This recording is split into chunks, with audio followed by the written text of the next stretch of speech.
When I came to New York first, I lived in the apartment of my employer, Richard Avedon, for a couple of weeks.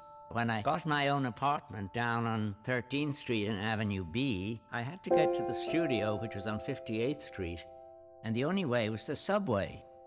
And so I went into the subway, which to me was like an inferno. 14th Street subway station is still an inferno. In the summertime, it's an inferno. In the wintertime, it's an inferno. People racing back and forth, knowing barely where they're going, but definitely no one is ever going to help anyone. That just seemed extraordinary to me, coming from Ireland. In Dublin, in the buses and in the trains, everybody is chatting. Because everybody was working in New York and so many people with different languages, there was just this silence with an occasional curse.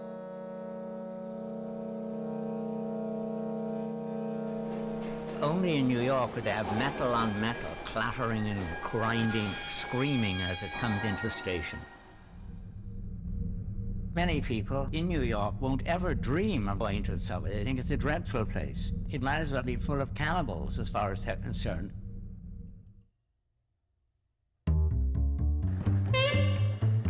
It was much more sinister then in 1977 when anyone might come along and say, "Oh, I like your gloves, give them to me," and just take your gloves or take your clothing.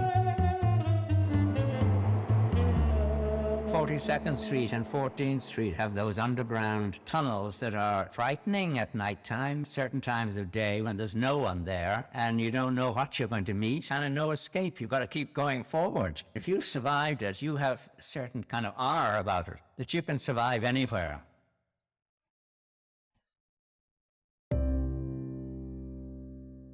The guidance would be how much fear I would have in taking some of the pictures. My toes would scrunch up. I didn't know whether I was focusing well.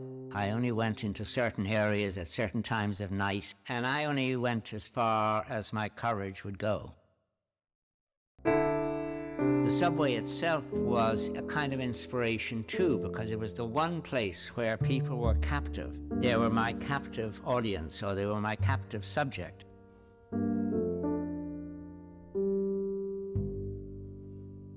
In almost all cases, when I went into the subway car, the people would sort of slowly empty out and new people would come in. And as the new people came in, they became the guests into my room, rather than me invading their room. It was the only way that I could settle down.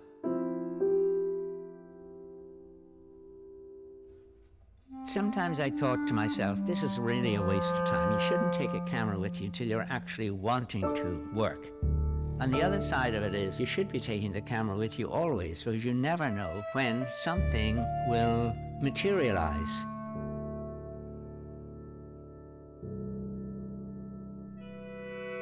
It's not magic. A woman's face, a child's face, it could be anything. Somebody tripping up, somebody shouting at someone.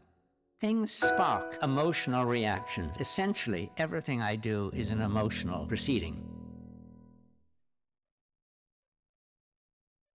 Take a most wonderful colorist, say Matisse. It's not the color he puts down, the blue that he puts down, but what he puts next to the blue, on either side of the blue. That's what starts accelerating the premise of the image. And that's the way the subway is. It wasn't one or two people, but it was the combination.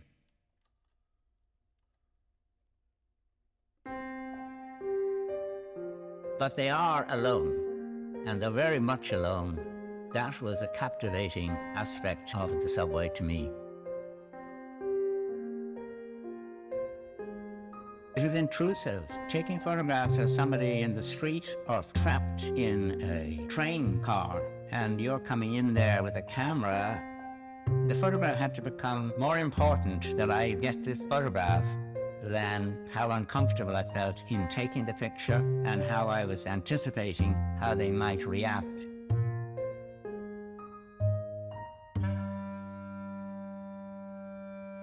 I felt that the photographs failed for the most part. My cropping wasn't good, or I missed the moment that I thought was interesting. It just didn't express the life. When I got back and made rough prints of all the pictures, but had them all spread out in the darkroom, I realized that one picture lying on top of another suddenly took a life of its own. It looked better than the picture on the left or the picture on the right.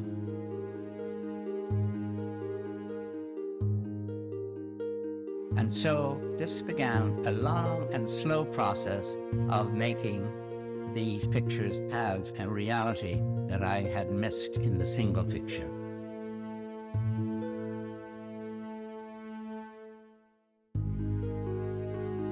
The combinations of people next to one another or doing things to one another became the critical issue of the photographs. That became the mechanism for continuing. The join made a total picture. The joining took much longer than the original pictures took.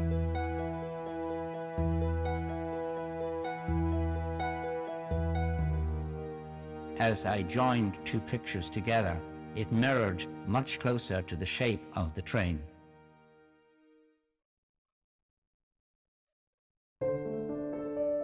The confinement of the subjects in the train, the actors in this dance of life,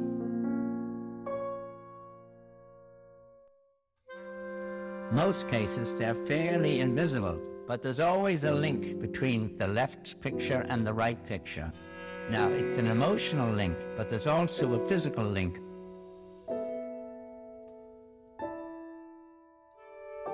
Three sides of each image was always pure.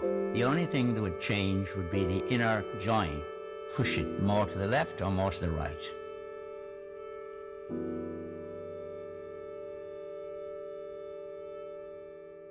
When I'm putting them together, that's entirely emotional, because I have to somehow feel, why am I putting this one with that one? Some of it is I enjoy the fact that I'm deceiving the eye and making it look like, oh, it looks like one. No, it's not one, it's two. No, maybe it's only one. I sometimes made the joins invisible, and other times let the joins be totally obvious. The pictures become personalities, and they both talk to each other or don't talk to each other. There's no rule, there's no rhyme, no reason. It just wants to go one way, and it goes that way. You might as well say it's like flower arrangement. You cannot make the flowers look this way or that way, and you have to accept them.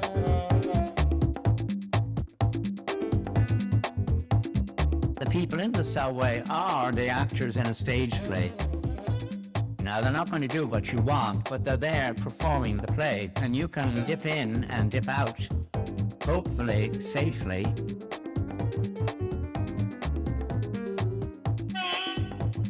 Everybody is a stranger in this underground life. No one knows anybody.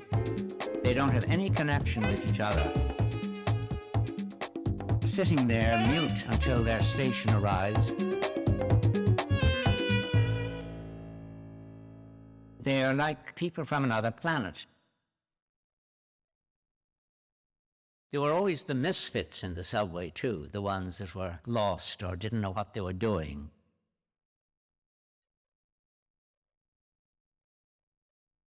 And then there were the mysterious, the crazies, usually at night in places like Times Square.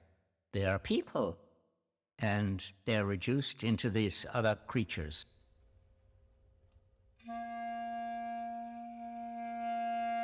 I think people in the subway do have an issue of privacy of each person's own life, and they feel no one will intrude on anybody else.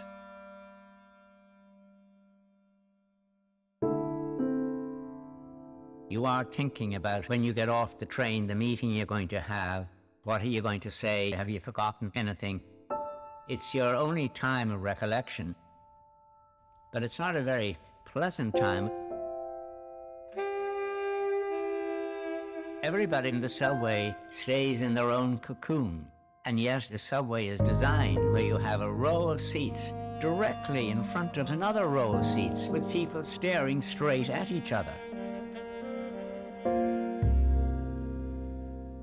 They have to do this strange avoidance where they don't look at the person opposite. Extraordinary sort of confrontation. And there you are facing people who you would never look at any other time. People try not to see each other, and they hope that no one is going to see them either.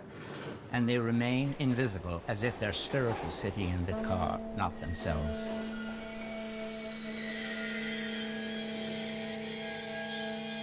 If you came to New York and you didn't have an experience by going into the subway, you are definitely missing some gritty part of the city that is almost the essence of the city.